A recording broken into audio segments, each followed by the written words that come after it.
What is going on, YouTube people? Neo Cards and Comics here for the Sunday week in review week that was, recapping all the nonsense and shenanigans that have gone on in the wonderful week of sports cards. Recording this early Saturday afternoon. Have a trade night tonight, Saturday night at 101 up in Cleveland. So I'll be heading up to that here shortly. So recording this prior to that, because sometimes I get back kind of late from that. So wanted to get this out of the way. A couple things. First things first. I want to get this out there before I forget. This week, early this week, I think Tuesday, I am going to be having some guests on the channel from CSG. I will have potentially two guests from CGC on at the same time for an interview. It will be pre-recorded and go up later in the week, so this will not be a live stream. However, if you have questions for CSG, post them in the comments down below. Just put question for CGC, or CSG rather. Too many C's, G's, and S's in the CCG, CSG, CGC lexicon there. If you have questions for CSG, leave them in the comments down below. Question for CSG, and then whatever your question is. I am already going to ask them about the price increase, so you don't have to. I know that that'll be a popular one, but I'm already planning on asking about, the thought process behind the price increase and where that was coming from. So you don't need to ask that one. And I have a list of questions already that I'm putting together, but just curious if there is something that you would all like to have asked to them.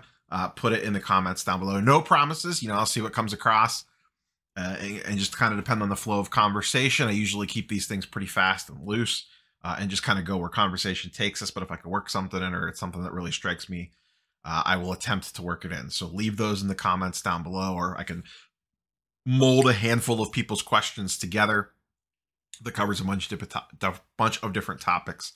I did something similar to that with the SGC interview with Peter. So CSG guest on early this week. We were recording on Tuesday. That will probably go up Wednesday or Thursday, depending on how much editing it takes and how long it is and just all that sorts of stuff. So I just wanted to get that out of the way.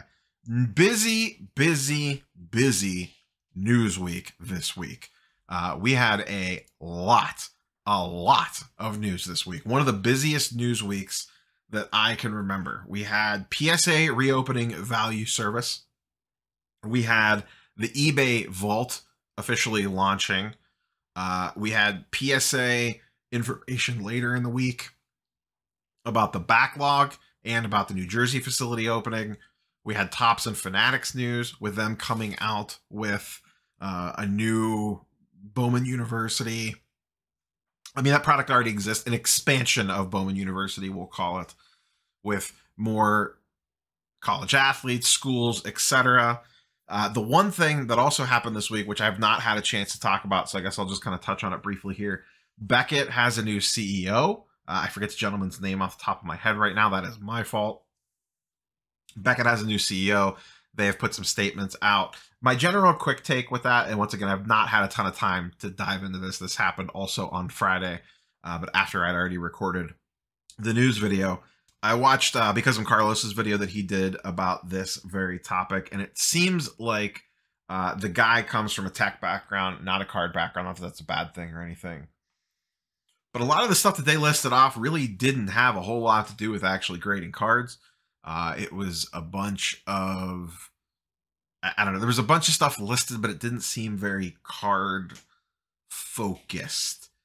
I just would like some clarity on what's going on over there. Maybe the CEO shakeup. I mean, they needed some sort of shakeup, clearly.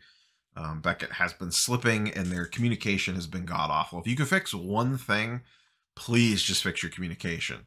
The updates, or lack thereof, and it is just frustrating. And same with, hopefully this guy can help improve, the website and stuff needs major overhauls. The submission process needs major overhauls. That sort of stuff are all, small things that really matter. So hopefully he can get the ship steered back in the right direction. It would be nice to have them as a competitive player. I mean, they are a competitive player, but they've just lost so much luster over the last 2 years, probably more so than any other grading company by far of the big ones anyway. So that was the other bit of news there that we missed. Very PSA heavy week, eBay heavy week. Nothing new to add on any of that. Nothing's really shaken out there since then. I did see a lot of other videos talking about those various topics and stuff out there from friends of the channel and stuff. So, but once again, one of the heaviest news weeks that I can remember. And we are on the fast track now to the National. We are under 60 days to the National, and that will be here before you know it. I expect some other big announcements between now and maybe even at the National. There's been heavy rumors about Panini and Fanatics potentially having some sort of deal done prior to the National.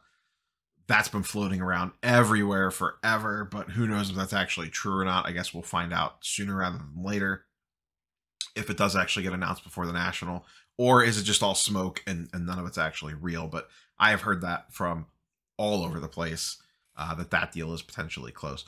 Curious, I know I already asked you guys and girls to leave questions down below, but curious, are you heading to the National? You know, where is everyone at? And maybe this will just be its own separate video. Where is everybody at with traveling the shows right now? Like bigger shows, if that's your scene. Travel expenses are obviously astronomically high right now. Just not even outside of gas, but just like plane tickets. You know, I'm going to HeroCon in Charlotte in a couple weeks, and it's a $500 plane ticket or a 7-hour drive. And I ran the numbers. It's actually cheaper for me to drive, even with the inflated gas prices. It's only like it's like a 2-hour flight for me, but it's so expensive. And then the other problem too is, which my wife and I ran into this a few months ago, flight cancellations are rampant. And when I'm planning on a limited time window, we're just going for the weekend, a flight cancellation could doom the whole trip.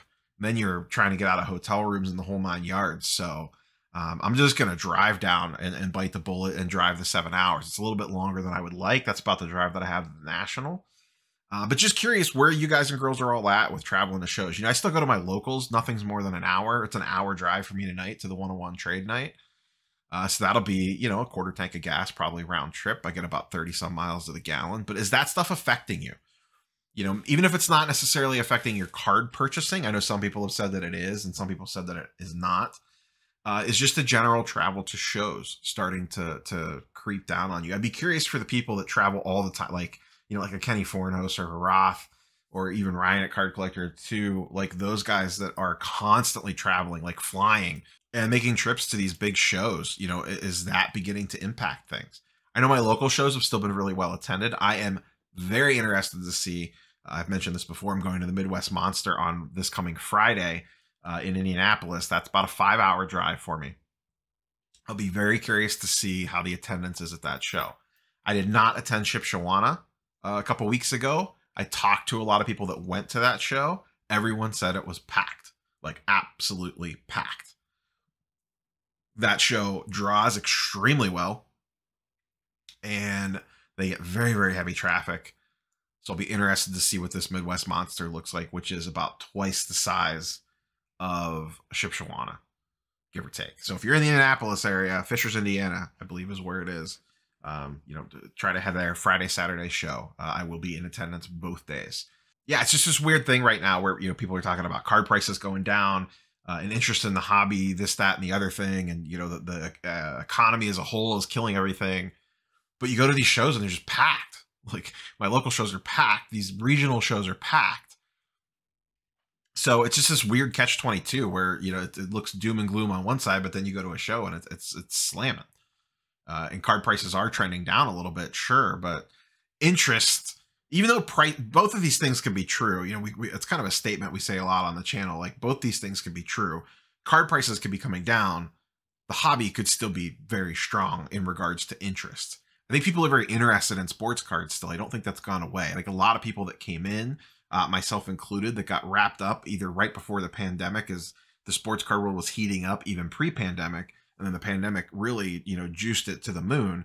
Yeah, a lot of people came in, pillaged the land for cash and left. But a lot of those people stayed. And even if you get like 50% of the people staying in, that's still a big increase from where it used to be. And I think that's what you're seeing on the show side.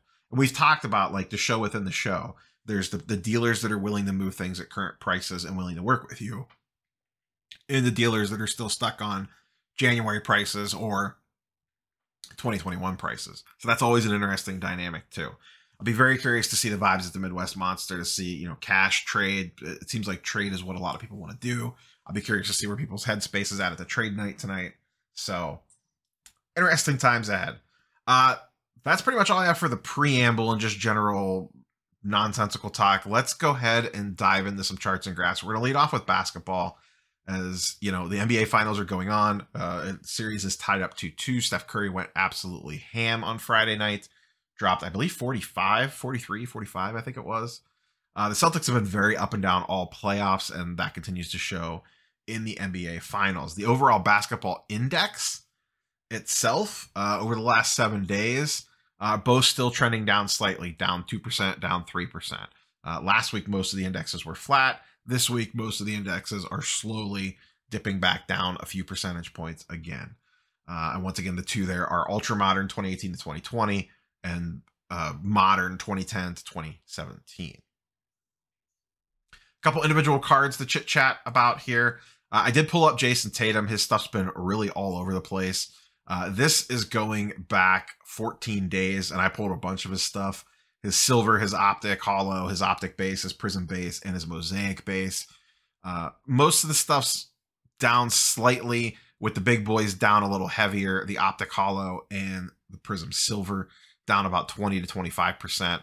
Other stuff down slightly, and then his optic base is up slightly. But generally speaking, Tatum stuff has been trending down. I had an interesting conversation 2 weeks ago at the Hartville show. I'm sorry, a week ago, actually, at the Hartville show. About Jayson Tatum in regards to when the best time to possibly move his cards are. And as I always say, I would rather move before the event than during the event. Almost always. In the NBA playoffs, I think you're almost always better to sell the round before than the actual finals itself. Sell between. As soon as the Eastern Conference Finals ends, sell. Or the Western Conference Final, you know, whatever, depending on the player. If you make it that far carrying a guy's cards. Same thing with football. Sell after, right after, or right before the AFC and NFC championship games, not after.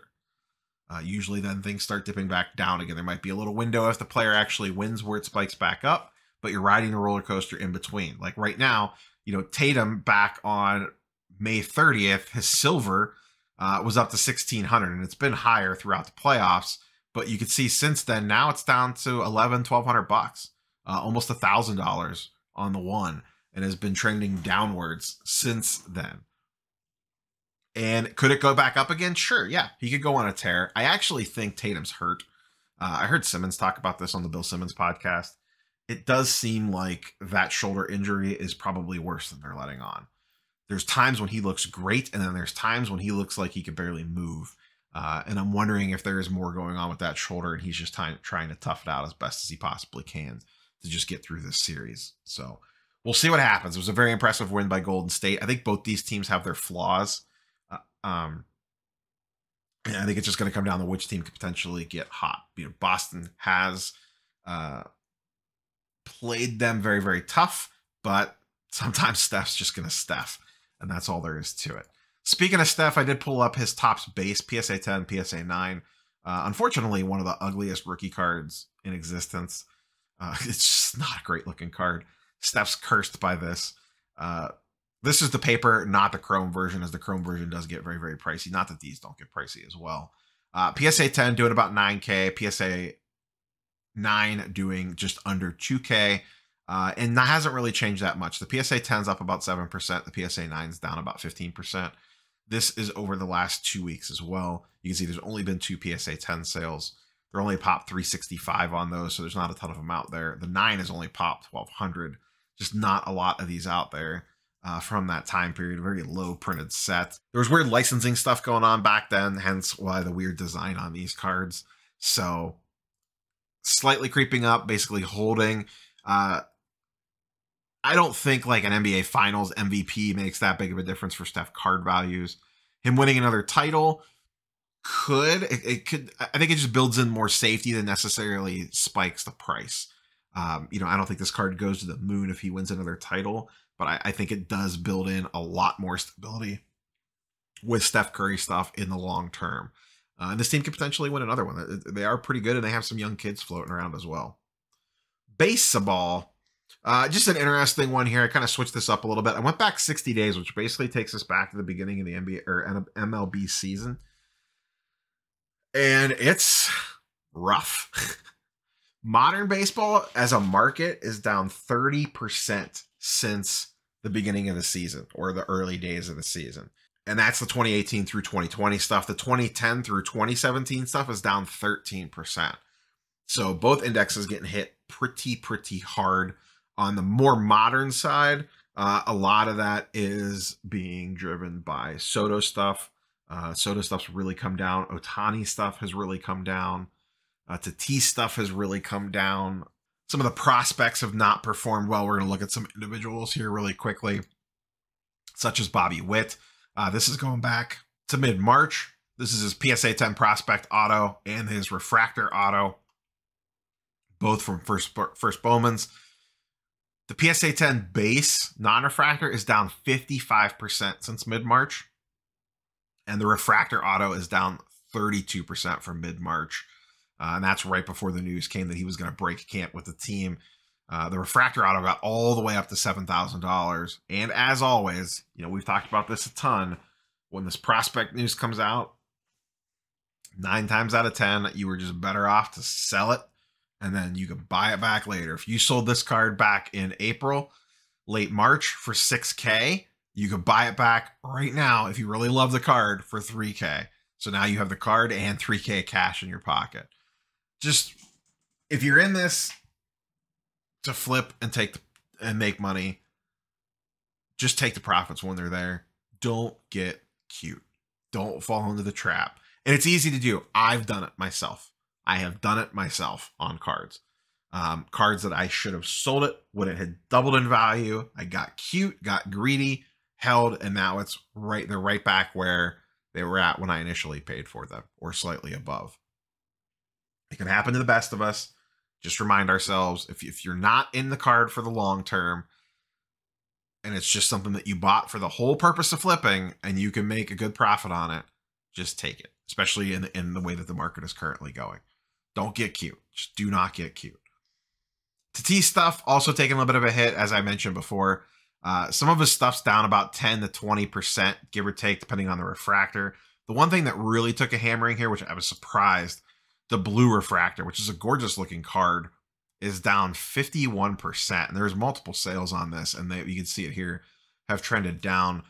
Back in early April, it was 4K. Then one sold for 3.3, and then one just sold at auction about a week ago for 2K. Great looking card. I've seen one of these in person before. They're stunning. And Tatis is. I actually have not heard any news on Tatis yet in regards to when he's coming back. I would think it should be pretty quick here, maybe another month or so. I don't know. I'll have to dig into that when Tatis is potentially coming back. And it'll be interesting to see how he performs coming off that wrist injury. Sometimes I worry about the injury lingering even though the player's healthy, and could potentially affect his power in the back half of the season. If that is the case and Tatis drops lower, I think there'd be an interesting buying opportunity there going into next season, but we'll see what happens. Moving over to football, the one index that's actually a little green this week is the ultra-modern football. So basically Herbert, Burrow, Allen, essentially, is up 1%. Listen, I didn't say it was way up. I just said it was in the green.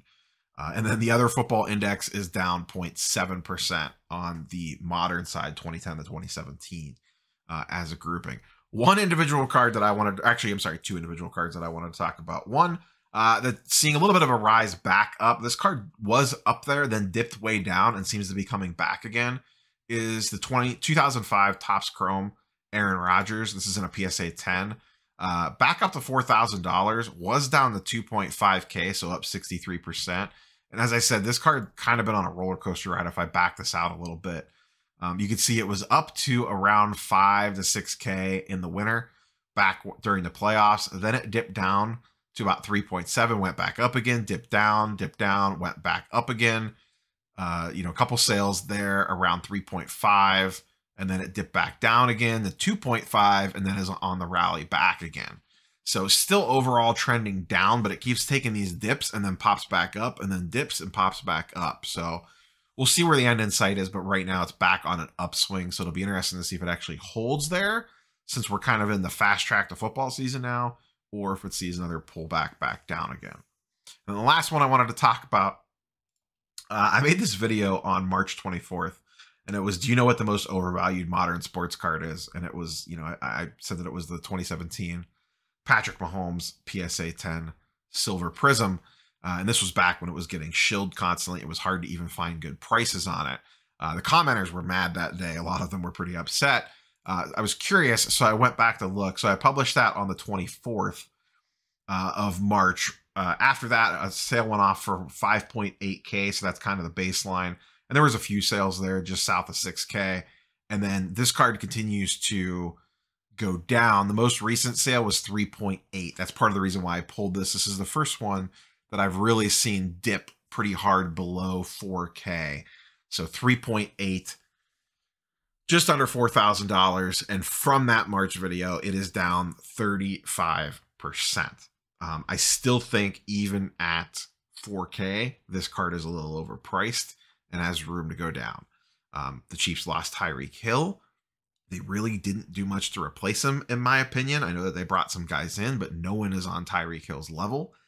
To me, that roster is beginning to age a little bit, and the AFC is absolutely loaded. I think if you really want Mahomes, just wait and buy in season. Maybe there's a buying opportunity in season. We'll see. Maybe I'm wrong, and they will go 15-0 to start the season, and his prices soar. Wouldn't be the first time.